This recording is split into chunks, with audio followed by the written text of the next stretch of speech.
Olá, pessoal. Hoje, no nosso podcast, vamos conversar sobre como os algoritmos podem favorecer o debate na rede social. E para este papo, Lilian, como está? Estou bem, depois do feriado aqui deu para descansar um pouquinho, bom ver vocês de novo e vamos falar, trazer mais conhecimentos aqui que podem ajudar as pessoas a entender melhor o comportamento nas redes e também os profissionais de marketing a utilizar melhor as redes para suas estratégias. Ótimo. E Marcos, tudo bem? Tudo bem, graças a Deus, mas um prazer aí estar mais uma vez com vocês na gravação do terceiro episódio. Hoje vai ser muito legal, vamos discutir várias pesquisas para tentar compreender o nosso comportamento e o comportamento dos outros nos ambientes online. Legal. E aí, Tiagão, como é que vai? Tudo bom? Opa, bom dia a todos e a todas, né? Sempre uma grande honra estar aqui com os grandes mestres, né? E poder compartilhar um pouquinho aqui, né, sobre esse tema vai ser um grande prazer aqui. A gente tem recebido feedbacks muito positivos, né? E vamos junto. Perfeito. Então, fazendo jus aos feedbacks e a todo o carinho das pessoas que têm ouvido e nos dado algumas opiniões muito construtivas, vamos começar com o nosso papo de hoje e já vamos pegar pesado, né? Vamos falar sobre a formação de bolhas ou echo chambers nas redes sociais. Falar aqui sobre endogenia e grupos pequenos. Lilia, começa para a gente aí, por favor. Bom, esse é um assunto aqui que, me apaixona, principalmente porque eu acho que quanto mais a gente conhecer como as redes sociais atuam, mais a gente pode se defender dos algoritmos, né. A primeira coisa a entender é assim, quando a gente está usando a internet, o que aparece na internet não é a realidade do que há na internet. É aquilo que o algoritmo entende que vai te persuadir a clicar, vai te persuadir a engajar, vai te persuadir a comentar e vai te fazer ficar mais tempo na internet. Isso serve tanto para o algoritmo das redes sociais quanto para os algoritmos em geral, de páginas aleatórias que vocês circulam na internet, inclusive da ferramenta de busca do Google, tá? Os alunos às vezes falam assim para mim, principalmente os alunos de primeiro semestre, né? Professora, essa coisa não existe, porque eu não achei no Google. Ora, não é porque eu não achei no Google que a coisa não existe, né? Ela existe, mas você não procurou direito ou não estava na primeira, na segunda página para você encontrar. Então, isso é algo que a gente precisa pensar. Né? A segunda coisa é pensar que as redes sociais, por mais que elas sejam legais, né, no fato da gente achar pessoas para conversar, trocar ideia, encontrar, por exemplo, eu e o Marcos, aliás, nós todos aqui, né? Eu, o Marcos, o Thiago, o Euclides, a gente não se conhece pessoalmente, a gente só se conhece pela internet, né? Então, Verdade. Verdade, a, verdade. as redes sociais trouxeram o Thiago, que me conheceu, e depois ele conheceu o Marcos, conheceu o Deuclides, e nós todos acabamos nos conhecendo entre nós por essa intervenção, que é ótima das redes sociais. Trouxe pessoas como nós, que temos interesses em comum, para falar de assuntos de marketing digital e de dados, né? Mas também ela pode enviesar o nosso pensamento no sentido de que, como ela acha pessoas iguais a nós, a gente acha que todo mundo, em todo lugar, está pensando igual a nós. E a nossa opinião é a opinião majoritária. É isso que os americanos chamam de echo chambers e a gente aqui em português chama de bolhas de pensamento, né? O Marcos vai usar o termo aqui endogenia, né? A questão é, o meu echo chamber, o meu grupinho na internet, ele só é uma representação das pessoas que pensam igual a mim. Ele não é uma representação da média da população. Para isso, você precisa sair um pouquinho da sua bolha. Dá para sair da bolha dentro da internet? Dá sim, mas você tem que curar, ou seja, adaptar, fazer um tratamento do seu feed nas redes sociais para seguir pessoas com. Eu faço isso, gente, por mais que seja difícil. Seguir pessoas e seguir grupos que você não concorda ou que você acha que estão errados também, né? Porque você vai ter que sair um pouquinho da sua bolha para tentar entender como os outros pensamentos diferentes de você funcionam. Isso é muito importante, tanto para a nossa, cidadania, para a nossa formação como, pessoa e profissional, e para as empresas mais ainda, porque se a empresa achar que todo mundo que está seguindo ela é a média da população, ela vai deixar um monte de gente para trás e pode estar criando um mercado que não é sustentável ali, né. Então eu deixo agora para o Marcos também falar da área dele. Bacana. O, o que, que acontece com as redes sociais? Elas são redes de mundo pequeno por natureza. Então, vou fazer um desafio para quem está ouvindo a gente. Troca o celular, pega o smartphone do seu parceiro ou da sua parceira e vice-versa. Pega assim, por alguns momentos, pega o Instagram dessa pessoa que mora com você, que vive com você, e você entrega para ela, e aí vocês vão ver que vocês são de mundos completamente diferentes pelas pessoas que vocês seguem, né? Então, às vezes, sei lá, a sua esposa segue uma influenciadora do ramo de maquiagem que tem 8 milhões de seguidores, e você nunca ouviu falar nessa pessoa. Como assim, cara? A pessoa tem 8 milhões de seguidores e eu não conheço. Eu sou minoria, não. Assim, a rede social, ela favorece a construção de comunidades pequenas. 8 milhões de pessoas. É pequeno, gente. Divide pela população do Brasil, é pequeno. Qual que é o nosso problema? O nosso problema, né, acho que tem 2 problemas, né, eu até anotei aqui, nós temos 2 problemas. Então, assim, a rede social, ela é conceitualmente uma rede de mundo pequeno, isso não ajuda, não favorece o debate. Ela coloca a gente cada vez mais nas nossas casinhas. Né? Isso é um problema porque eu vou achar que o meu mundo é o meu umbigo. E não é, gente. O mundo está aí fora. Né? A bolha que eu participo é muito pequena. Tá? E aí tem um outro problema, depois eu vou entrar nos detalhes, que é o nosso comportamento. Né? O nosso comportamento, o comportamento do ser humano, ele não foi feito para conviver em rede social. Porque nós não funcionamos para trabalhar em consenso. Nós trabalhamos em dissenso, infelizmente. Estou vendo a apresentação que a Lília compartilhou aqui, uma apresentação, e aí tem uma figura que é muito ilustrativa. É cada um com seu mundinho. Né? Então, tem nossa comunidade, aí tem uma fábrica e tem lá aquela bolinha de diálogo em cima. Porque a gente tende a achar que a nossa visão, a do nosso mundo, ela favorece o bem comum, né? Mas ela é nossa. A questão de furar a bolha é ótimo, né? De você tentar ir lá do outro lado, ou dos outros lados, e ver o que está acontecendo, até porque para você tentar compreender quais são os mecanismos que fazem com que aquela pessoa pense daquele jeito, diferente do seu. Né? Para você não falar assim, nossa, como é que uma pessoa pode pensar assim? Não, porque ela, quando olha para você, ela pensa isso. Né? Nossa, como é que ele pode pensar assim? Então, se a gente considerar que a rede social não favorece o debate e o nosso comportamento humano não é feito para estar em interação na rede social, e a forma que a rede social entrega conteúdo é uma forma que potencializa o conflito, isso vira uma mistura explosiva e a gente vê com implicações práticas aí na nossa realidade. Uma pergunta de alguém que não está na sua zona de conforto, né, na sua bolha, quando eu participo deste podcast, porque com 2 pessoas que têm conhecimento do lado humano, ciências humanas, e eu sou das ciências exatas de verdade, não tem que me adaptar. Quando você diz que as redes sociais têm essas características, então eu entendo que elas vão levar sempre para esse lado do dissenso, das pessoas se fecharem nas suas bolhas, e parece então que elas vão sempre vão enfatizar isso, vão tornar isso cada vez mais forte. Será que não tem como sair disso nas redes sociais?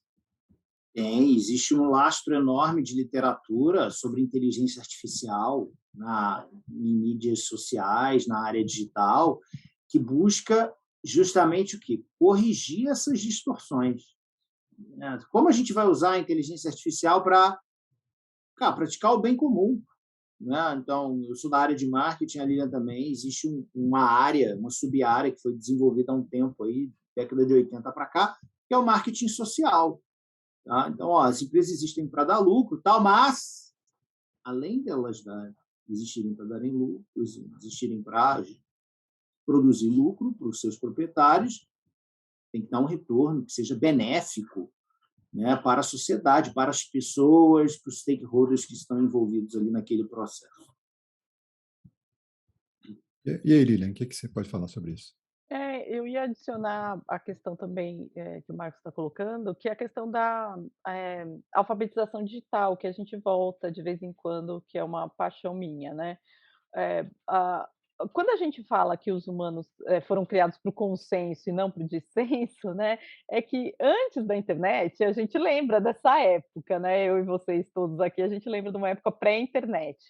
A gente andava com o nosso grupinho na vida real, né, e as pessoas não saíam por aí falando certas coisas, até os pais, os avós ensinavam para a gente, olha, evita falar de assunto de política, de religião e tal, para não dar problema no ao vivo, certo? Porque você não sai na rua ou senta no serviço e alguém fala assim: você foi no protesto ontem, você não vira para ele, seu fulano, seu não sei o que lá, por que você fez isso? Você fala isso na internet, você não fala isso ao vivo, né? As pessoas tendem a dar uma baixada no tom do dissenso, porque a gente tenta evitar esses confrontos, né? E a questão da alfabetização digital a rede social e a internet, de novo, eu acho que eu vou repetir o que a gente já falou, eu já falei em outros podcasts, é para o nosso cérebro o que o açúcar é para a alimentação, o que, por exemplo, as drogas ilícitas e algumas lícitas também, como maconha, cocaína, são para os centros de prazer do cérebro. Elas levam isso a um nível que não encontrado na natureza, ou seja, não natural, tá? E se a gente souber como as redes funcionam, talvez a gente consiga se proteger contra isso. Então, que dicas, não só eu, como os pesquisadores dão para isso? Limitar o seu uso de redes sociais. Eu limito. Às vezes as pessoas me mandam, olha, aqui tem um link do LinkedIn. Eu falo assim, eu estou bloqueada, né, do LinkedIn, do Instagram e tal. Como assim está bloqueada? Não, é autobloque. Eu mesma me bloqueio e só posso entrar num período do dia, para evitar essa exposição exagerada. Outra coisa é procurar, de forma deliberada, furar a sua bolha. Então, você sabe, aí tem que ser o conheça-te a ti mesmo, né? Vai sair Matrix 4, vamos conhecer a nós mesmos, né?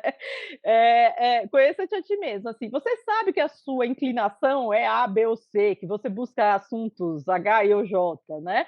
Poxa, vamos procurar seguir pessoas que têm pensamentos diferentes, que têm ideias diferentes. Isso vai furar um pouco a sua bolha, né?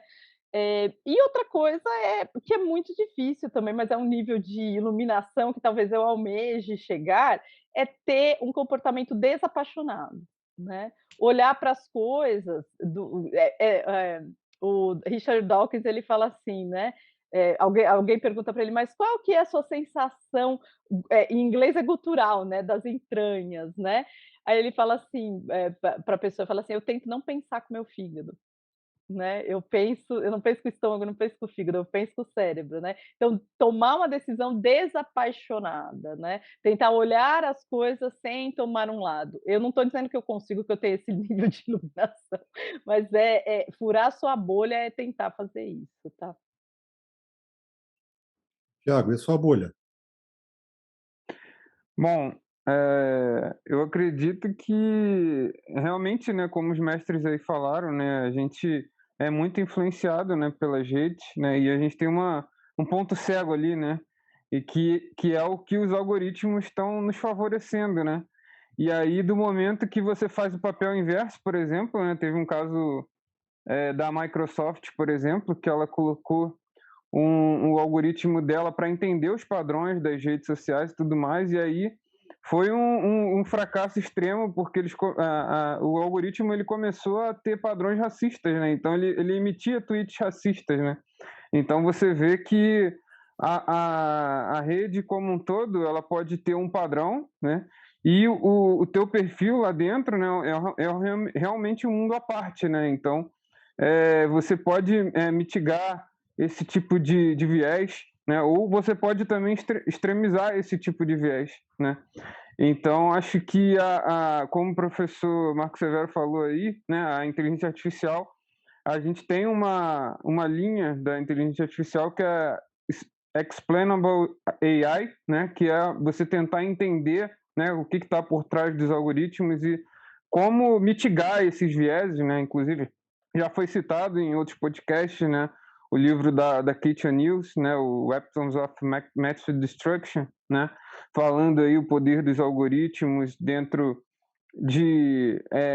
da criação de viés e tudo mais, que a gente falou lá de a menina que botava máscara e era reconhecida, ela tinha cor negra, né, e antes ela não era reconhecida e depois ela foi sendo reconhecida e tudo mais. E tem também essa parte do que o humano traz, né, para os humanos que criam os algoritmos, né? Então, como criar algoritmos de forma a fazer com que não existam essas bolhas, né? É um desafio muito grande, né? Você entender, estudar esse tipo de assunto, né? Isso ainda vai ter muita discussão e muita evolução, porque a inteligência artificial, hoje, que nós temos, ela é muito limitada, é a chamada Narrow AI. Ela é muito especialista em determinados assuntos e está sujeita a esses vieses que são colocados durante o treinamento da rede, ou das redes que são usadas para criar a inteligência artificial. Com o advento Perfeito. das novas tecnologias de IA, como você já falou, da Explainable AI, que está tentando entender o que está por trás daquela caixa preta, e do que vem pela frente, tem várias outras vertentes de IA que vão, Com certeza. nesse sentido, Inclusive, tentar melhorar isso. eu entrevistei o Adriano Cochiano, né, que ele trabalha já lá fora. Agora eu não vou lembrar, eu acho que ele é formado pela UCL, e ele trabalha como auditor de algoritmos, né? Então, de que forma que você cria uma profissão para que seja mitigado esse tipo de viés, né? Então, vai muito disso a profissão dele, né, de auditor de algoritmos, né? Então, acho que é muito interessante, né? E, fala, Posso fazer Marcos, um por favor. destaque Pode importante do falar. que o Tiago falou? Como é que a estatística pode entrar nessa seara e qual que é o problema dela entrar se ela for mal calibrada? Né? O Tiago vai falar com mais propriedade. Ele falou do exemplo do algoritmo da Microsoft. Então, imagina que eu falo assim, vou desenvolver um algoritmo que vai entrar aqui no Twitter e vai começar a reproduzir os debates que são mais proeminentes. Tá? E aí eu simplesmente me baseio no volume de interações. Qual que é o problema? Por exemplo, o negócio do racismo que ele falou. Às vezes você tem robôs, eu tive um orientando de mestrado que trabalhou com isso, você tem robôs que estão com uma intensidade muito grande, com uma frequência muito grande, reproduzindo alguns conteúdos que não expressam o que é discutido na população ou o sentimento geral da média da população. E esses robôs estão lá discutindo, racismo. Aí o seu algoritmo vai entrar, assim, ele vai aprender com o que está acontecendo na rede. Ele entra, o primeiro contato que ele tem é com um robô desse. Esse robô foi desenvolvido para seguir outros robôs, e todos eles fazerem assim uma avalanche de conteúdos racistas ao mesmo tempo no Twitter. Então, o que vai acontecer com o seu algoritmo? Né? O algoritmo que você desenvolveu. Ele vai pegar isso e achar que esse, baseado no volume, baseado na frequência, é o sentimento médio daquela rede social, é o que aquelas pessoas estão pensando e vai começar a interagir e reproduzir aquilo. E aí, se a gente quiser viajar para ficção científica, a gente vai parar lá em Exterminador do Futuro, né, cara? Porque, ou seja, você desenvolveu um algoritmo para favorecer o debate e tal, ele foi mal calibrado em termos estatísticos, ele é, univariado, ele não é multivariado. Ele considera só o volume de interações de assuntos que estão tendo ali. Não considera as redes e assim por diante, outras variáveis importantes no modelo para desenvolver esse algoritmo. E ele começa a reproduzir uma pauta que não está de acordo com o sentimento geral da população. Isso é importante de discutir, porque assim, nós somos um. Eu sou um, ele é um, Euclides é um, Tiago é um. E aí existe o sentimento geral da população, que é o welfare, que é o bem-estar geral. Né? Então, tudo que fura isso, tudo que extravasa isso, são pautas particulares. Né? Então, é importante a gente fazer esse link entre estatística, né, e inteligência artificial e essa Perfeito. questão dos debates na rede social. E o que você falou aí, né, por exemplo, não necessariamente, né, a galera da tecnologia, né, ela pensou em criar algo que tem esse tipo de sentimento, né, de extremizar vieses e aumentar as desigualdades, estimular comportamentos de ódio e tudo mais. Não, né? Por exemplo, lá no Netflix tem o Dilema das Redes, né, que eu gosto de citar, e lá eles, todos os que foram os criadores, né, dessas tecnologias de arrasta para cima e tudo mais, que a professora Lilian vai comentar aí para a gente mais fortemente, né, as tecnologias persuasivas, né, o cara lá do Google que era responsável por esse tipo de coisa e tudo mais, o cara lá das outras grandes empresas que também, do lado do Facebook e tudo mais, que criaram esses algoritmos, né, eles não imaginavam, né, o potencial de emissão de fake news, por exemplo, por meio dos dispositivos que eles criaram, né? Então, eles mesmos falam, hoje em dia eles falam que eles limitam os filhos deles a acessar esse tipo de coisa. Tem uns que são mais radicais, que excluíram de fato as redes, né? Tem uns que limitam esse tipo, que nem a professora Lilian falou aqui, né? Entre outras estratégias, né? Que eles mesmos criaram, então eles sabem os remédios, entendeu? Então, vocês veem que eles mesmos se conscientizaram que realmente tomou outros lados, né? E aí, nisso também teve o episódio que o rapaz da Google, ele manifestou por meio de um e-mail e tudo mais, né? E acabou não sendo ouvido pela empresa, né? Foi demitido e tudo mais, né? Então, eu acho que vai da nossa capacidade também de entender como melhorar algo que acabou sendo falho, né? Não foi criado com propósito e foi direcionado para outro, né? Então, entender de fato e aceitar, né, como isso está prejudicando agora e como se faz para melhorar, né? Da mesma forma que a gente criou, a gente aperfeiçoar isso também, né? Que é o critério da ciência e tudo mais, né? E vai evoluindo ao longo do tempo, né? Perfeito. Então, aí a gente já pode partir para uma discussão mais psicológica, e aí vou puxar o apoio dos nossos especialistas, né? Vamos falar sobre as pesquisas do mês. Então, temos algumas pesquisas trazidas pela Lília e pelo Marcos, que nós vamos discutir um pouco. A primeira é denominada Political Psychology in the Digital Misinformation Age, a Model of News, Belief and Sharing. Lilian, sobre o que essa pesquisa fala? Esse aqui é um artigo que está num preprint, né? E eu entrei em contato com ele pelo Twitter, e ele cria um modelo teórico para estudo de disseminação do que aqui em português a gente acaba chamando de fake news, né? Então, de notícias falsas. Como que a pessoa decide compartilhar ou não, ou como ela acessa essas informações e como ela acaba, entre aspas, enganada, né, por essas informações falsas, porque quem compartilha informação falsa não acha que a informação é falsa, acha que a informação é verdadeira, né? Ninguém está ali fazendo. Imagino que alguns estejam, mas a grande maioria, a gente está compartilhando porque acha que essa informação é relevante, é verdadeira, tá? Acho que isso é uma das principais coisas para quem é pesquisador. Tirar o negócio, né, da moralidade do julgamento, falar assim, essa pessoa está fazendo isso pelo mal. Não, ela está fazendo porque ela acredita que aquela informação é verdadeira. E no modelo de compartilhamento de informações, eles colocam alguns fatores de risco que fazem com que a pessoa compartilhe mais ou menos informações falsas. Então, eu quero listar esses fatores de risco, até para a gente ficar de olho neles, né? Os dois primeiros são o viés partidário e aí a ideologia política. O que quer dizer isso? Quanto mais extremo na crença ou no engajamento político a pessoa tiver, e isso interessa a direção, se é direita ou esquerda, tá?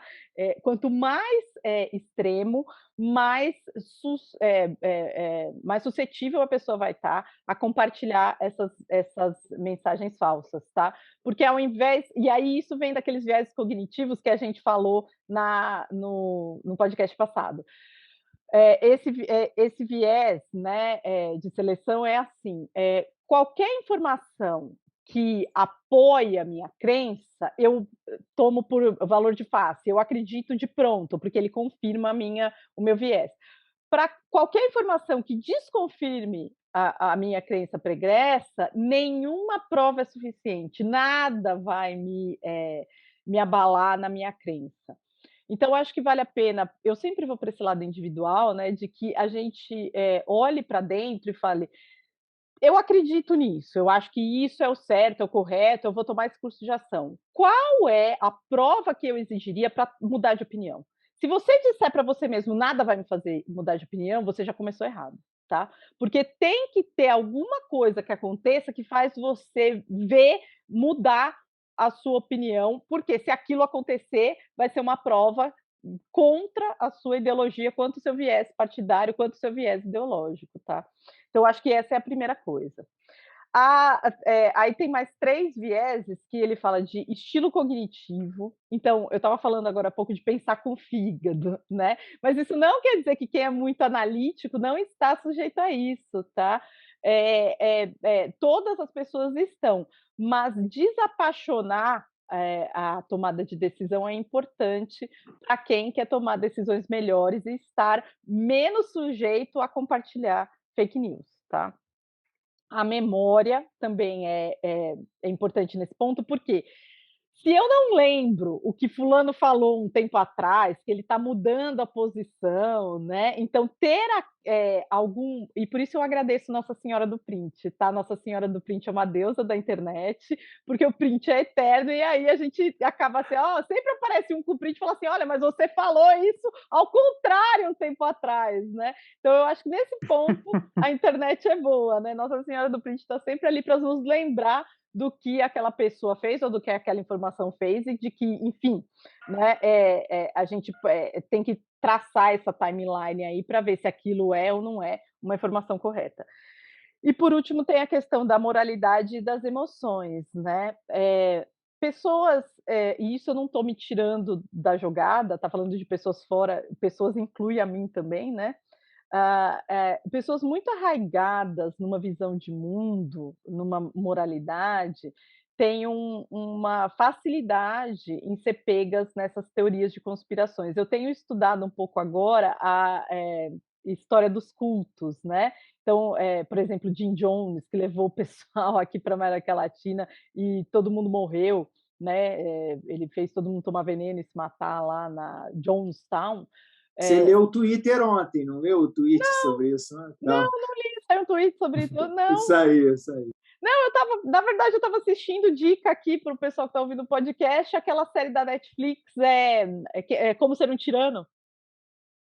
Muito boa a série, 4 episódios. Sim, e aí já vi. eu tenho lido sobre cultos, né? De como que esses líderes carismáticos acabam, porque nada mais é do que trazer as pessoas para uma espiral de mentiras ali, né? E porque eu não estou num culto, não quer dizer que eu sou melhor que essas outras pessoas, né? Eu só estou aqui no topo do rodamuinho aqui, né? E tento não cair nesses tribalismos, né?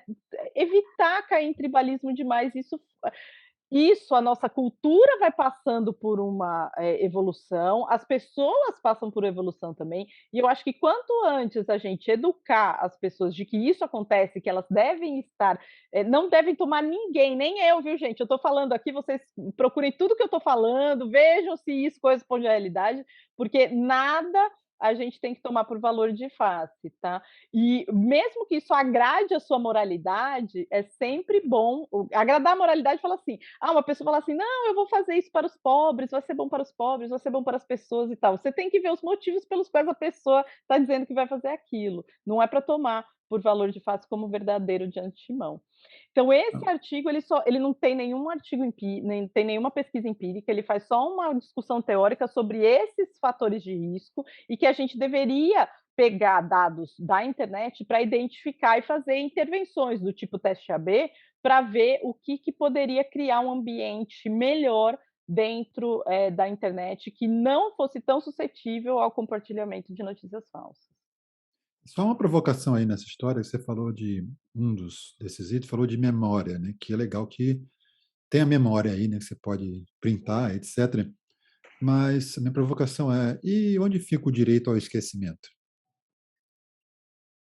Aí você está vendo como tudo é uma faca de 2 gumes, né, como fica o direito ao esquecimento para isso que a gente falou no outro. É verdade, né, a pessoa tem o direito, ela falou uma bobagem ali, né, então ela teria o direito de ser esquecida, mas, nesse caso eu estava pensando mais assim, a pessoa defendeu, sei lá, viés A e disse que isso era certo, agora viés B, depois viés C, entendeu? Isso é característica e, de novo, eu sou do comportamento, esse tipo de mudança muito grande de personalidade, do tipo, uma hora a pessoa é totalmente. Aí, posso dar um exemplo? Que, sem querer envergonhar essa pessoa pessoalmente, a Sarah Winter, né?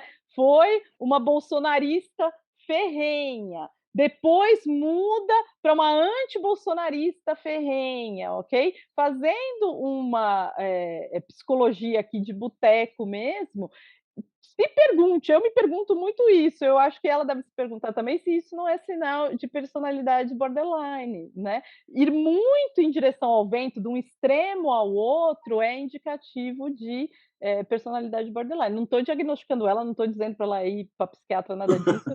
Eu estou dizendo, baseado na persona que ela criou na internet, do que a gente sabe sobre o que ela fez publicamente, a gente deveria se perguntar isso. Eu posso só fazer um comentário que Claro. quando a Lilian falou, quando eu estava escrevendo, levantando as leituras para discutir aqui, eu falei, cara, o Cazuza, ele era um gênio, porque não existe, assim, não existe definição melhor do que ideologia, eu quero uma para viver, né?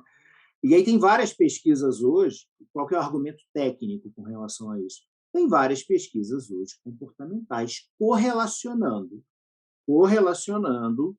comportamento com crença. Não vou falar ideologia, porque vai levar para o outro lado, com crença, no que a pessoa acredita. Então, quem estiver ouvindo a gente, o comportamento da gente ele não tá dentro de um potinho, gente. Tá? Ele é função, ele é resultado do que a gente acredita. Uma parte é animal, né? A Lilian sabe aí, né? Do estímulo-resposta e tal, não sei o quê. Agora, uma parte também é ideológica, psicológica, crença, resultado do que a gente acredita. E aí eu queria saber se eu posso seguir nos estudos para falar sobre ele. Sim, sim. Agora, você propôs aqui 3 estudos, então, por favor, dá uma palha para a gente como é o que são, quais são e sobre o que eles tratam. Tá. O primeiro é um que saiu no Journal of Consumer Psychology, que é The Politics of Choice, a política da escolha, Political Ideology and Intolerance of Ambiguity. Ideologia política, intolerância e ambiguidade. Estou falando o título completo para quem quiser buscar, né, consegue pegar lá no Google. Né? Então, o que esses caras fizeram? Analisaram, porque lá nos Estados Unidos, isso é bem mais forte do que aqui. Lá só tem 2 grupos, né, assim, majoritários, conservadores e liberais. Tem várias pesquisas do comportamento tentando analisar os padrões de comportamento a partir dessa visão, de como a pessoa se enxerga e quais são as implicações para o comportamento. Então, eles analisaram como os conservadores versus os liberais diferem na questão de tolerância à ambiguidade. Um dos grupos, não vou falar qual, leiam o paper lá, até para não gerar juízo de valor, é menos tolerante à ambiguidade que o outro. E esse grupo, as pessoas desse grupo, acabam preferindo escolhas mais utilitárias em vez de hedônicas. Né? Então, isso vai ter uma implicação para o consumo, o carro que o cara vai comprar. Tá? Então, foram 5 experimentos. Uma pesquisa bem legal. O JCP é um importante periódico aí da área de comportamento do consumidor. A outra é uma pesquisa que foi publicada no Journal of Marketing Research, que é when consumption regulations backfire, the role of political ideology, ou seja, quando as regulações do consumo elas não saem conforme esperado, backfire, né? O papel da ideologia política. Então, vocês já devem ter visto pessoas que falam, tipo assim, olha, eu não concordo de ter que usar o cinto de segurança. E aí, isso gera, né, um efeito assim, de julgamento. Eu, por exemplo, né? Eu falo assim, como uma pessoa, porque eu trabalho com estatística, eu trabalho com probabilidade, né? Eu falo assim, como uma pessoa não quer usar cinto de segurança? Porque ela não usar cinto de segurança, ele está aumentando a probabilidade dela morrer. O Thiago está aí, vai poder falar isso. Assim, para mim, não tem discussão. Aumentou minha probabilidade de morrer, eu não quero. Marcos, eu estou lembrando aqui, porque a gente tem idade, talvez o Thiago não, mas a gente tem idade para lembrar de quando entrou a lei do cinto de segurança. Ué. Eu lembro uma coisa meio assim, qual que é o mais racional possível? Aumentou a minha probabilidade de ficar vivo? Alguém pode falar assim, não é racional. Para mim, a probabilidade é racional, tá bom? Posso estar enganado. O cara pode falar, não, a probabilidade é bayesiana, não vai ser frequentíssima. Então, assim, eu acho, não, aí é outra coisa. Né, Tiago? Sim, probabilidade, cara, aumenta a probabilidade. Agora, tem gente que fala, não, eu tenho que ser livre para não usar cinto de segurança. Então, tem pessoas que são assim. E essa pesquisa analisou isso. Né? Esse paper foi publicado no Journal of Marketing Research. Também analisou conservadores liberais. Eles são diferentes em termos de comportamento. Aí, olha só que interessante. Um dos grupos aumenta o uso de telefones celulares enquanto dirige, quando uma lei proíbe essa atividade. Esse grupo também é mais propenso a comprar comidas classificadas como não saudáveis e ter uma visão mais favorável dos cigarros eletrônicos, por exemplo. Fazem mal à saúde. Só que aí é uma coisa, eles testaram uma coisa que eu acho extremamente relevante. Eles testaram uma moderação. Qual que é a moderação? Quando a fonte do aviso é não governamental, assim, olha, eu tenho um aviso para você, é uma lei, o governo instituiu para não fazer isso, esse cara reage negativamente. Agora, quando a fonte do aviso não é um governante, né, e isso não vem como warning, né, isso vem como uma simples notificação, esse comportamento se dissipa. Então, o que a gente começa a observar? Que, na verdade, pode até não ser muito a ideologia, mas talvez seja uma intolerância. Eu não vou te falar autoridade, mas é uma entidade que regula determinada coisa. Mas isso, Marcos, desculpa, isso não está também ligado, talvez, ao fato de que, em geral, as regulamentações, as decisões governamentais e do Estado em geral fazem com que os cidadãos fiquem muito revoltados, porque a gente vê muita decisão governamental que dá errado. Eles aprontam e erram muito. E aí, de repente, a pessoa fica com aquele viés de se é do governo, vai dar errado. Será não, que pode ser isso? A tendência é que assim, a gente sempre ficar insatisfeito. Se a gente continuar no argumento desse bate-papo nosso, como a gente vive numa bolha, a gente tende a achar que os nossos argumentos são mais válidos do que outras bolhas. Aí você vê uma decisão governamental que vai favorecer a maioria. Pela lei da probabilidade, é possível que ele não faça parte da maioria, porque a gente está dentro de uma bolha. E aí isso gera uma revolta. Né? Então, eu acho que... Eu vou fazer só uma pausa antes de voltar para o terceiro, que eu acho que o Thiago pode complementar, dar uma visão da parte probabilística do negócio. Aí, né?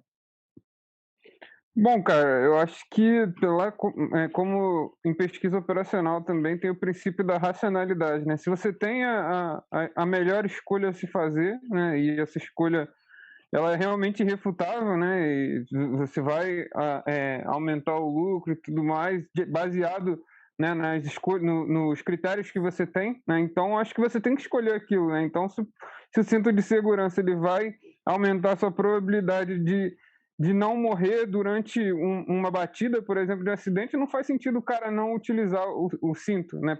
Partindo do pressuposto que ele tem essa informação, essa clareza de informação, né? Assim como muita coisa é decidida na orelhada, né? Infelizmente, a gente tem aí milhões sendo jogados fora o tempo todo e a gente podendo usar métodos científicos para tomar melhores decisões, né? Mas a gente não tem essa cultura, né? As pessoas às vezes têm muito medo também, né, do que vai ser feito com isso e quais as pessoas que vão ser atingidas, né? Então, o que tem muito nas organizações também é a pessoa mais bem paga, né? Então, a pessoa mais bem paga que dá a ordem ali, né, baseado nos sentimentos e tudo mais, não é baseado em dados, né? Então, por exemplo, vou dar um exemplo de uma decisão irracional que foi absurda aqui, por exemplo, aqui na casa da minha noiva, né, aqui na rua, né, sempre foi mão dupla, né? E aí justificaram, né, mudar para mão única porque estava tendo muito assalto. Ou seja, o bandido ele respeita, né, a sinalização, né? Se for mão dupla ele não entra, né? Agora, né? Se for mão única ele não vai entrar, né? Óbvio, né? O bandido Bandido não entra na contramão. Então, não entra na contramão, pô. Né? Pô, vamos mudar isso aí, pô. Então, são justificativas, assim, bizarras, né? Então, acho que vai muito nessa linha. A professora Lilian, acho que ela pode comentar um pouco mais dessa racionalidade aí com a gente. Então, essa questão de racionalidade, acho que a primeira coisa que tem que tirar é que a gente é racional. A gente não é racional, a gente é ecologicamente racional, né? Os seres humanos são racionais na medida que faz sentido no ambiente deles. Por que é racional, entre aspas, ser tribalista ou ter uma ideologia? É porque é assim que os grupos formam uma coesão. E, para a sobrevivência, os seres humanos têm que viver em grupo. A gente não é um animal que vive solitário. Aliás, quando você pergunta para as pessoas qual é a pior punição possível para uma pessoa, não é a morte, é viver confinado solitariamente. Esse é o pior tipo de punição. Então, a ideia da racionalidade, de que a gente é racional, não existe. Então, por isso que a gente tem que tomar uma atitude, e é um peso cognitivo grande para a gente, de questionar as nossas próprias decisões, questionar o nosso próprio grupo. Isso não é uma coisa que acontece de forma natural, no sentido de que é intuitivo para nós. Não é intuitivo. Intuitivo é fazer o que o nosso grupo faz. Intuitivo é seguir o que o grupo faz. E certas crenças que são colocadas na nossa cabeça desde criança, essas são muito difíceis de tirar depois da idade adulta, porque existe uma janela do desenvolvimento para fazer isso. Então, pensar probabilisticamente não é natural, pensar em grandes números não é natural, né? Acho que o Marco sabe disso, porque tem uma área do marketing que chama numerosity, né? E acima de certos cálculos ou de certos números, não é intuitivo para a gente fazer esse cálculo. A gente não sabe quanto, por exemplo, 1 milhão é menor em magnitude do que 1 bilhão. E é muita coisa. O nosso cérebro não consegue fazer isso. Então, primeiro... São os vieses lá do livro do Kahneman, né? Por exemplo, sensibilidade ao tamanho da amostra, né? Tudo isso. No nosso ambiente nunca existiu uma coisa dessa, né? Então, não é fácil para a gente fazer. Então, isso é a primeira coisa. Saber das nossas próprias limitações já é um grande passo na direção certa, né? Marcos, e qual é o terceiro? Foi legal, tá vendo? O meu gatilho mental funcionou. Que rolou, falei que ia falar de 3, falei sobre 2, falei, agora eu vou dar um break e tal. Isso gerou um interesse. Então, eu estou alinhado aí, afinado com a psicologia comportamental, né, Lilian? Então, olha, o terceiro paper é um paper que saiu na American Economic Review, e é um dos mais importantes jornais da área de economia, e o título é The Welfare Effects of Social Media, que seriam os efeitos de bem-estar, né, da rede social. Eles fizeram um experimento em que eles pediram aos usuários que desativassem o Facebook antes das eleições de midterm nos Estados Unidos em 2018. E aí eles pegaram uma parte da amostra, fez isso, outra parte não fez, e eles mediram algumas coisas. Eles descobriram que as pessoas, né, desse grupo que desativou reduziram as atividades online enquanto aumentaram as atividades offline. Por exemplo, assistir televisão e socializar com as famílias e amigos. 2, reduziu o conhecimento de notícias factuais e os níveis de polarização política. Então, as pessoas que desativaram reduziram esses níveis. Aumentou o sentimento de bem-estar subjetivo, uma medida que eu te perguntava. E 4, resultou em uma redução persistente do Facebook para além do experimento. Então, ou seja, o fato de ter passado por esse experimento no futuro reduziu o uso aí do Facebook. E aí o que me leva à conclusão de que a rede social ela não é feita para a interação humana. Os algoritmos não são feitos. Porque a gente está vendo aqui que o grupo que reduziu, uma pesquisa, né, gente? Não sei se foi outras pesquisas, mas o resultado de uma pesquisa, identificou que essas pessoas aumentaram várias coisas relacionadas ao bem-estar. Então, e a gente está num momento que a rede social está muita fonte de conflito. Quando você entra no Twitter, acho que essa semana agora que passou, as pessoas se expressando no Facebook muito radicalmente em direção a uma coisa, em direção a outra coisa, o que me leva a crer, e nem todo mundo racionaliza sobre isso, que talvez seja resultado da plataforma, de como a plataforma é construída, e seja resultado do debate, do macro debate que está acontecendo, que está impulsionando essa tensão.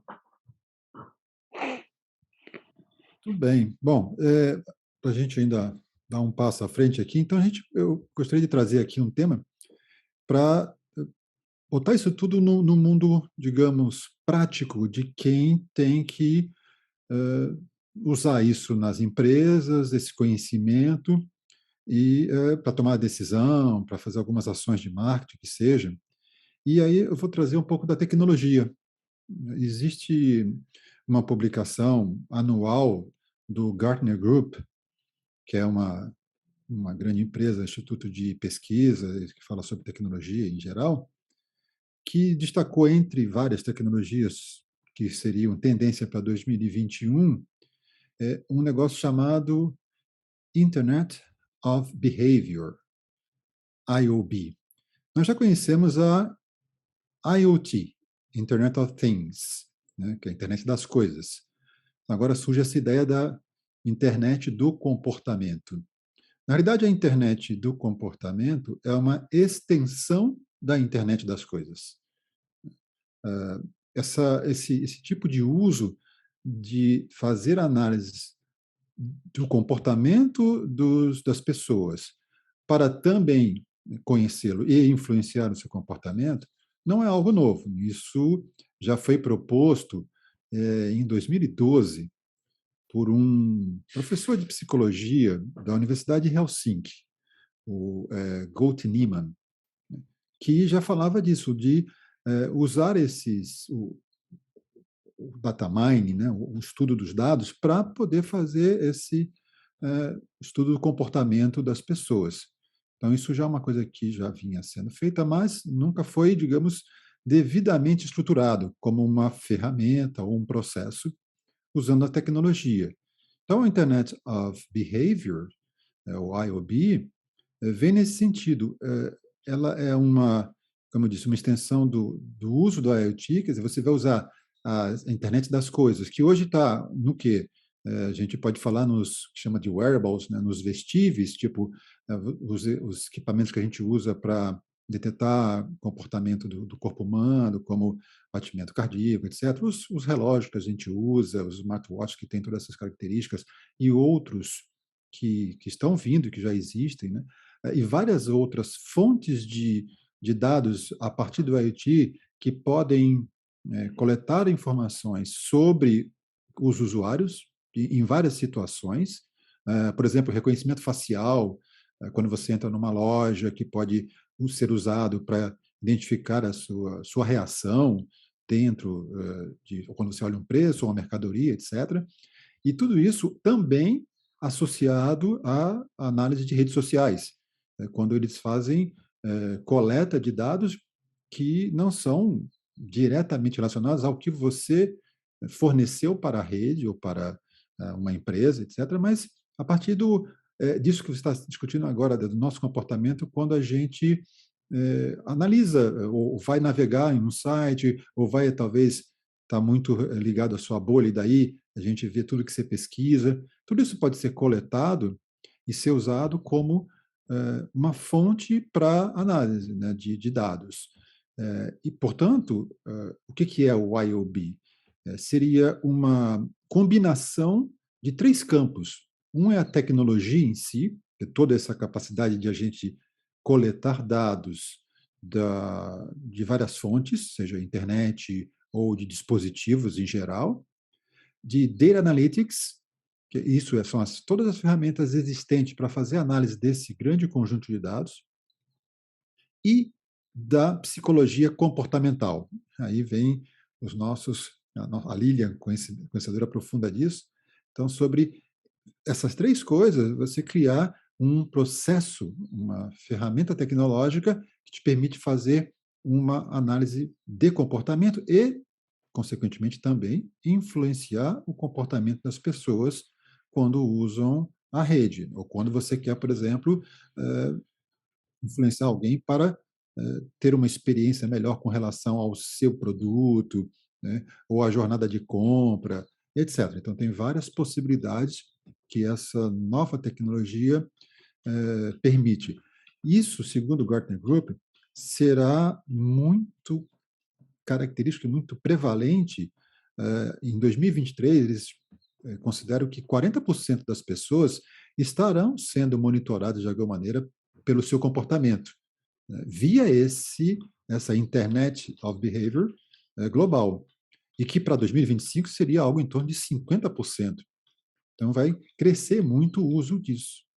Então, me parece que é uma tecnologia que, para quem trabalha com marketing, será muito interessante. E bom lembrar que também existem muitos usos da tecnologia hoje, né?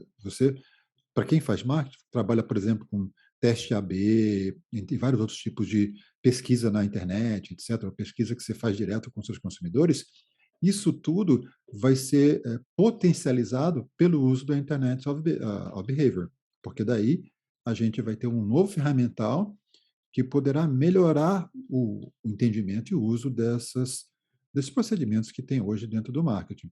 Então, existem vários casos de estudos, depois a gente pode compartilhar algumas coisas aí com a nossa audiência, para que possa entender onde está sendo aplicado isso e como isso pode ajudar a entender, né, esse mundo, o comportamento, e tentar, né, tirar, digamos, proveito, entre aspas, do ponto de vista de empresa, como é que eu posso usar isso para melhorar a experiência do meu cliente, como eu disse, entre outras coisas, né? E aí, do ponto de vista de analytics, quais são as ferramentas que você conhece, Tiago, que poderiam ajudar e dar essa base de análise de verdadeira de dados para a Internet of Behavior?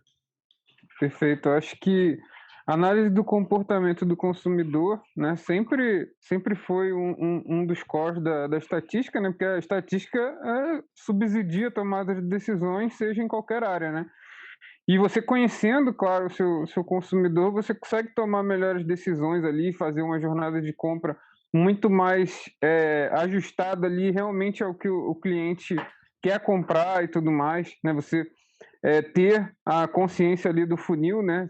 Você ir aumentando ali o nível de consciência do teu cliente para ele ir descendo ali no teu funil, né? Até ele de fato adquirir o teu produto e tudo mais.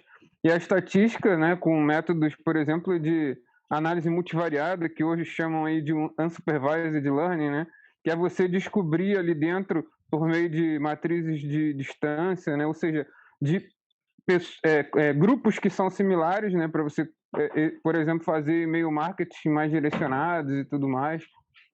Por exemplo, lá na minha comunidade estatística, a gente tenta definir alguns grupos, né? Por exemplo, humanas, parte mais de TI, a galera mais de exatas e tudo mais, para tentar, por exemplo, mandar para o pessoal lá de humanas um data storytelling, um negócio, né? Uma coisa mais light, vamos dizer assim, em termos de conteúdo, né? Aí a galera que é mais de exatas, aí manda lá um modelo multinível, né?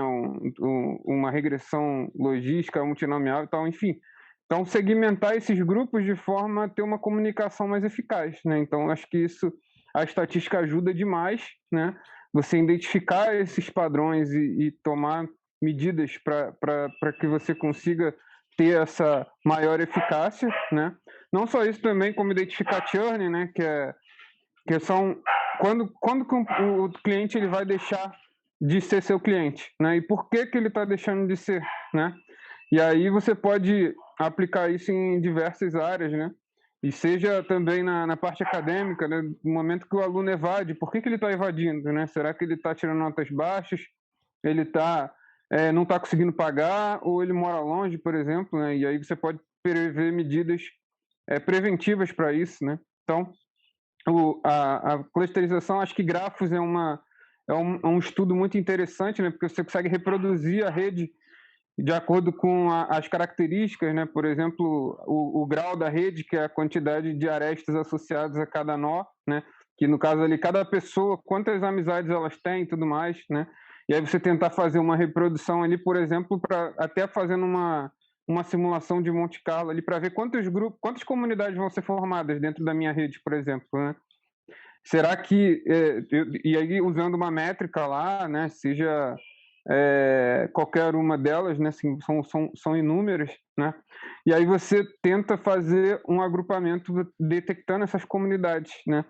E, cara, estatística é o mundo para fazer isso, também sistema de recomendação, né, também o Netflix usa muito isso, né, para você fazer recomendações personalizadas, né, do momento que você sabe que usuários são parecidos e eles assistem séries em comuns, assistem filmes em comum, né? Você pode fazer uma recomendação mais acurada, né? Então tem um universo aí para você entender, né? E eu acho que cada vez mais isso vai se intensificar, né? Porque fica, de fato, né? Quando você conhece, né, o seu cliente e você consegue saber quais são as ferramentas para que aumente esse nível de consciência, né? Eu acho que cada vez mais isso vai ajudar aí no marketing digital, no marketing analytics, né? E eu acho que realmente isso veio para ficar, né? E aí também puxa um lado da parte da LGPD e tudo mais, né? O que a gente pode fazer, né?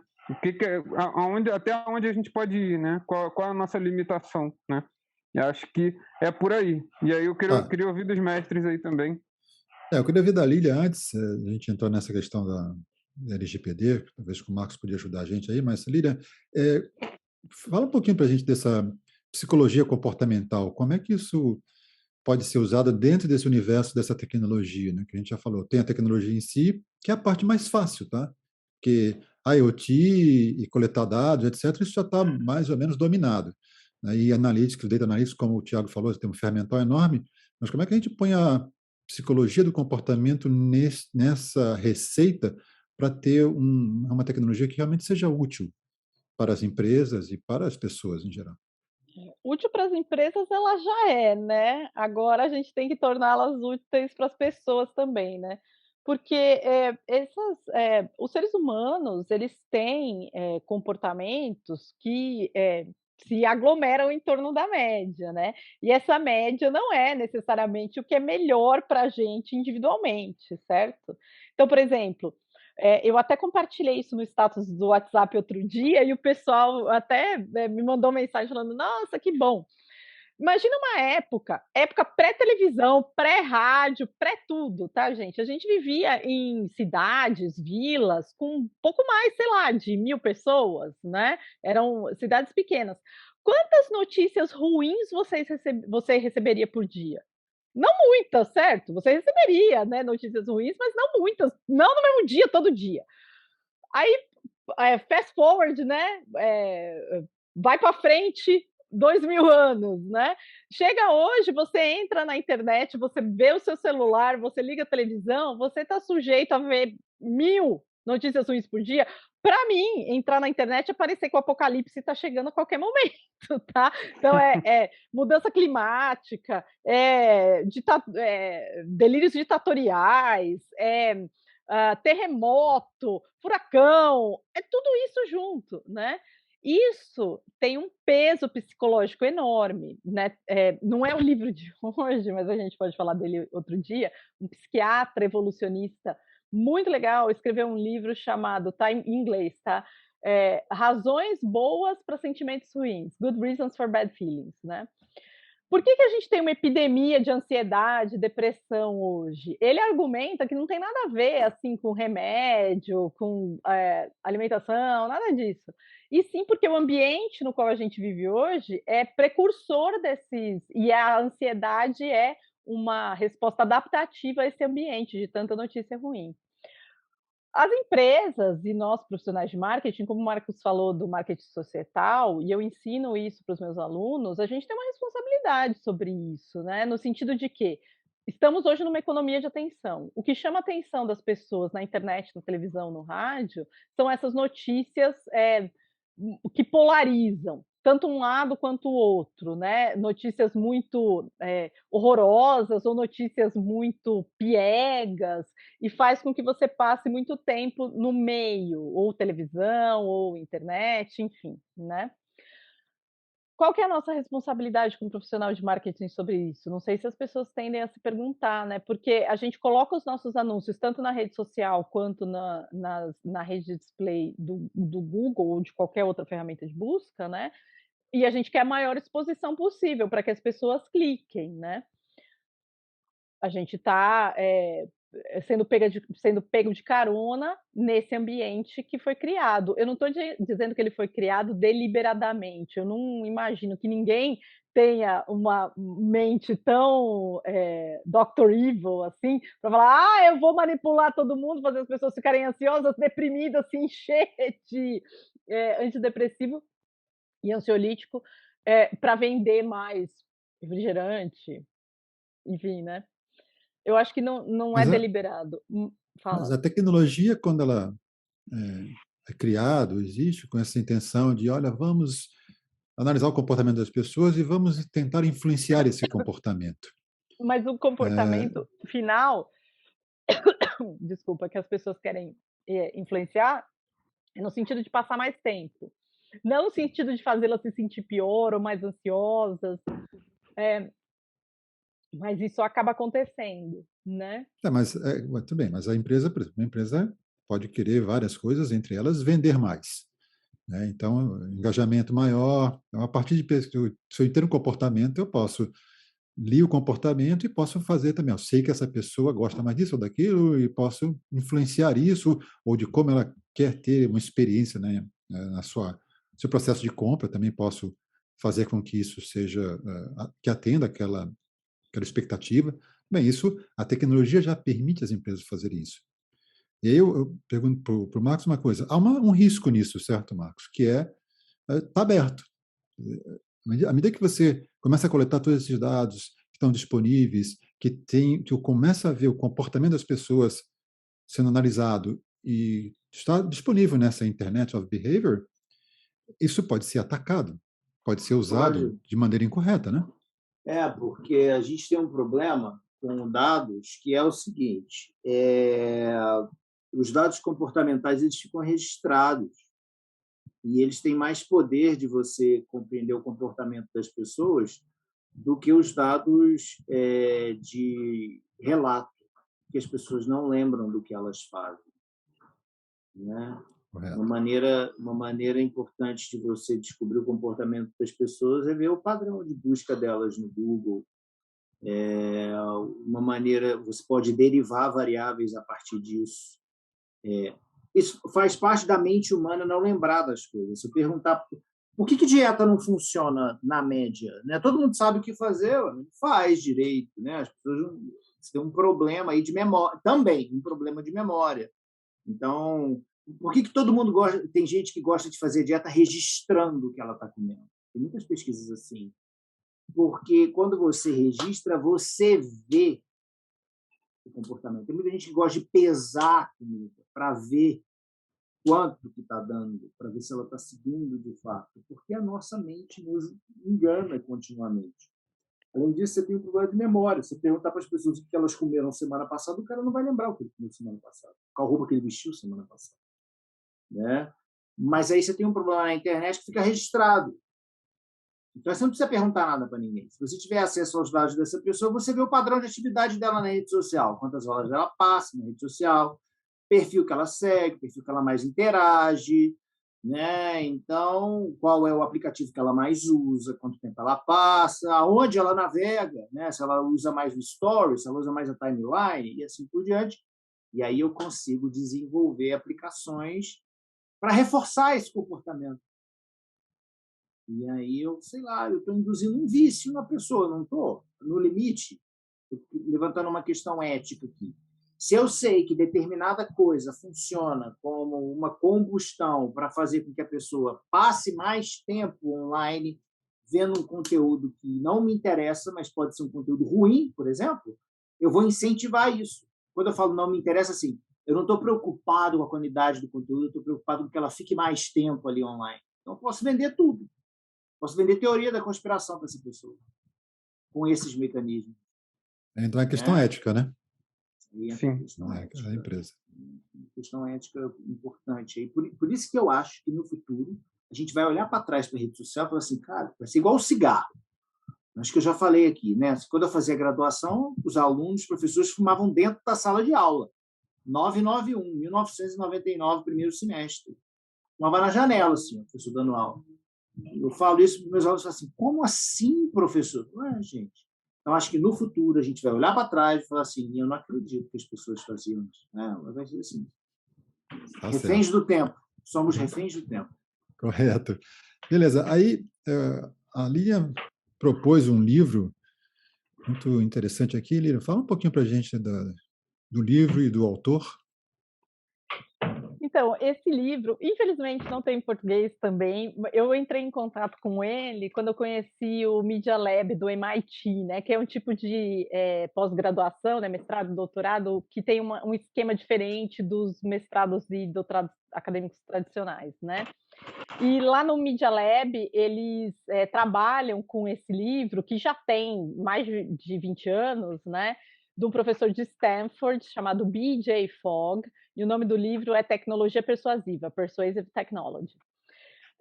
Dizem que, o pessoal do Media Lab que diz, eu não posso dizer se é verdade porque eu não fiz a minha pesquisa e não vi os números, mas que todos os UX design, fundadores de todas essas startups do Vale do Silício e das big techs que existem, fizeram um curso dele em Stanford, tá? Esse livro e o curso dele também chama Tecnologia Persuasiva, ele mostra quais são as técnicas que se usam dentro da internet para fazer com que a gente fique mais tempo lá. E às vezes a gente não pensa que essas técnicas são deliberadas. Essas são deliberadas, tá? Tem um outro livro, a gente pode trazer em outro podcast falando disso, que é The Gambling Economy, como a internet também usa estratégias de cassino para fazer com que você fique viciado, como o Marcos está falando, né, dentro da internet. Uma das coisas que eu comento com os meus alunos, e vocês aqui que são da mesma idade que eu vão se lembrar, quando nós somos da geração Coca-Cola, a geração da televisão, né?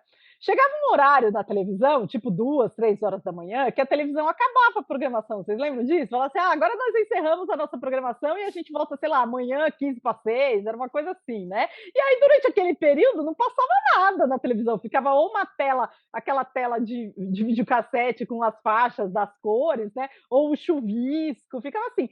E aí você ia procurar outra coisa para fazer nesse horário, né? Tinha que sair de olhar a televisão. Aí os meus alunos falam assim, os mais novos, é isso, professora, acabava? Eu acabava. Só que você já percebeu que quando você está rolando a tela da rede social, o feed é infinito? Ele nunca acaba? Nunca! Né? Claro que depende, né? Se você usa pouco, como eu uso pouco, que me coloco na cadeia das redes sociais, às vezes aparece assim, acabou o seu feed, né? Mas é porque eu não dou muita informação para a rede social ficar me mostrando o tempo todo. Eu li um artigo semana passada dizendo que o TikTok tem uma vantagem em relação ao Instagram, porque além do feed ser infinito, ele é automático. Você não precisa pôr o dedo para virar o feed, você não precisa rolar, ele rola automaticamente. Eu falei assim, gente, essa estratégia de não precisar colocar o dedo é uma outra estratégia que o Fogg coloca no livro dele, chama estratégia de redução. Quando eu precisava comprar alguma coisa nos anos 90, ou até nos anos 2000, o que a gente precisava fazer? saía de casa, tinha que sair de casa, pegar o carro, pegar um ônibus, ir até um lugar, e vamos dizer que eu fosse comprar uma coisa em parcela, certo? O Euclides e o Marcos lembram disso. Você lembra de cheque? A gente ia, tinha máquina, impressora de cheque, porque a gente assinava, sei lá, vai comprar um negócio em 12 vezes, 12 cheques, né? Acho que quando eu casei, eu paguei a lua de mel assim, 12 cheques, né? Tem que dar os cheques lá. Hoje, como é que a gente faz? A gente está na internet, o cartão de crédito está salvo no Google Pay ou no Apple Pay, assim, você só digita assim, ó, compra com um clique, clac, e compra com um clique. Essa é a estratégia de redução. Não é muito mais fácil comprar alguma coisa por impulso desse jeito do que sair de casa, preencher os cheques. Até lá você pode mudar de ideia. Tirar esses... É como se fosse uma corrida com obstáculos. E essa é a função do UX Design hoje, né? Tirar os obstáculos para tornar a compra frictionless, né? Eu, Lilian, sabendo que isso é uma técnica de condicionamento, eu coloco os obstáculos voluntariamente para mim, ou seja, não salvo o cartão de crédito no celular para ter que digitar. Enquanto você está digitando, você já pensa, será que eu preciso disso? Acho que eu não vou comprar não, tá? Pois é. Imagina uma pessoa com propensão à compulsão. Imagina uma pessoa com propensão à compulsão. E aí o comportamento dela é correlacionado com alimentação, correlacionado com compra. Isso virou uma bomba na mão da pessoa. Sim, e você acaba não percebendo que isso acontece, né? Outra coisa que a gente estava falando sobre os alunos que acham que tudo que existe no mundo está na internet, né? A internet, como você navega na internet, ela é customizada para você. A gente chama isso de tailorização, né? Então, tailor é customizar, vem de alfaiate, né? Quando você vai na alfaiate, os alunos aqui nem sabem o que é alfaiate, né? Os mais novinhos aqui nunca nem ouviram falar. Costureira, tá, gente? Você vai lá, ela vai fazer um vestido para você, não tem o vestido 40, 42, 38, o número. Ela faz para o seu tamanho, ela tira os modelos, faz o molde e faz exatamente para você. A internet, ela é customizada para o seu perfil, que é isso que o Euclides está falando, a Internet of Behavior. Eu mapeio todo o seu comportamento e coloco para você aquilo que eu sei que vai te fazer passar mais tempo ali, que vai fazer você me dar mais atenção. As redes, na verdade, elas não estão querendo vender nada. Quem vende somos nós, os profissionais de marketing, né? A gente está querendo esse engajamento ali. O que eles estão vendendo é tempo, e eles querem que você passe mais tempo ali. Outra estratégia de redução que existe na Netflix, por exemplo, o próximo episódio rola automaticamente, não rola? Para você não ter que... Eu lembro de uma época na qual a gente tinha que clicar no controle remoto, próximo episódio, colocar o CD do DVD e tirar o DVD, entendeu? E isso cria, fala assim, agora eu vou tirar, já estou vendo às 6 horas, vou fazer outra coisa. A Netflix não tem esse problema, né? Já resolveram. E rebobinar para entregar. Minha filha ontem estava vendo isso na internet, estava vendo uma legenda no filme e falou assim, rebobinar? O que é rebobinar? Aí eu tive que parar o filme e falar, rebobinar era assim, ó, tinha uma fita, aí a fita chegava no final. Aí quando a gente precisava voltar, tinha que rebobinar a fita. Pena que eu não tenho nenhum vídeo VCR aqui para mostrar para ela como é. O que eles devem pensar, né? Tipo, Minority Report ao contrário, né? As avessas. Report ao contrário, é isso mesmo. Fala. Não, sim, prossegue. Depois eu vou partir para um fechamento também, que está quase na hora. Sim, então, mas eu super recomendo todos, quem é profissional de marketing e quer ter algoritmos mais éticos, deve pensar em como usa isso. Lógico que eu quero ter uma experiência do consumidor melhor, que seja mais fácil dele conseguir o que ele está buscando. Mas eu não quero, nesse ínterim, fazer com que o consumidor fique viciado ou se endivide para comprar as coisas. Isso a gente chama de marketing social ou marketing ético. Então, a gente tem algumas pessoas, o Thiago sabe disso porque está isso, agora traduziram aquele livro, viu, Thiago, do Algoritmos de Destruição em Massa, né? Chamava The Weapons of Mass Destruction, está disponível, chama Algoritmos de Destruição em Massa. Eles acham que os profissionais de data science, como eu, o Marcos, o Thiago, o Euclides, cada um na sua especialidade, a gente deveria ter um código de ética como existe o juramento de Hipócrates para os médicos, tá? Eu acho que é uma coisa que a gente deveria pensar. Legal. E aí, ó, então vamos fazer um juramento aí também, depois a gente cria aqui para o início da podcast, né? Eu queria fechar com uma perguntinha, né, que até a Lilian propôs, que é como podemos lidar com os algoritmos que criam bolhas dentro das redes. E eu gostaria que cada um aqui desse uma estratégia. E eu vou começar, né, para a minha estratégia para lidar com esses algoritmos que criam bolhas. O que eu faço normalmente, por exemplo, no YouTube, eu vou lá e busco vídeos que são de coisas que eu não quero ver normalmente, ou que são contrários ao meu pensamento, seja lá o que for, e eu ponho aqueles vídeos rodando, e deixo lá rodando, e deixo no meu celular, e só deixo rodando até o final. E pego vários, de várias coisas, de várias áreas, e às vezes de coisas também que me interessam, mas estão em outras áreas, eu deixo rodando, eu não assisto, mas deixo rodando. Com isso, o YouTube, aos poucos, ele começa a me recomendar coisas que estão além do que eu já normalmente vejo. Então, vira e mexe, aparecem umas coisas na minha timeline, lá no meu YouTube, de vídeos que são coisas que normalmente eu não vejo. Porque mesmo nesses que eu não normalmente quero ver, pode ter coisa que me interesse, algum tema que eu quero ver, o que a pessoa está pensando sobre isso, etc. Então, para mim põe o YouTube para tocar e vai fazer outra coisa. Tiago, o que você manda? Pô, essa é difícil, né? Cara, eu acho que limitar, né? Tentar limitar, assim. Eu não faço porque eu vivo disso, né? Eu trabalho com isso, então eu fico lá o tempo todo, né? Nas redes e tudo mais, né? Mas acredito que se você limitar esse uso, né? De uma forma mais racional e tudo mais, e, inclusive eu recomendo fortemente a quem tem filhos, né? Mais novos e tudo mais, acho que isso é muito prejudicial, né? Então, realmente eu tenho que tomar cuidado, estimar ali uma idade, né, para que ele comece a usar esse tipo de tecnologia e tudo mais, né? Mas pensando também para ele não ficar defasado também, né? E tentar fazer um trade-off ali, né? Mas acredito que seja por aí. E Legal. vocês? Marcos? Eu acho que a gente tem que sempre furar a bolha, né? Eu acho que a gente tem que entender a visão de mundo de outras pessoas, entender a fonte das outras opiniões. Agora, eu acho que a gente tem que ter como norte o bem comum. E eu acho que a tecnologia tem que ajudar nisso. A Lilian estava dando o exemplo lá da redução, né, das etapas de compra. Como é que alguém falou assim, então não pode ter? Lógico que pode. Agora, a tecnologia também tem que ajudar do outro lado. Ela ajuda de um lado, ela tem que ajudar do outro. Como?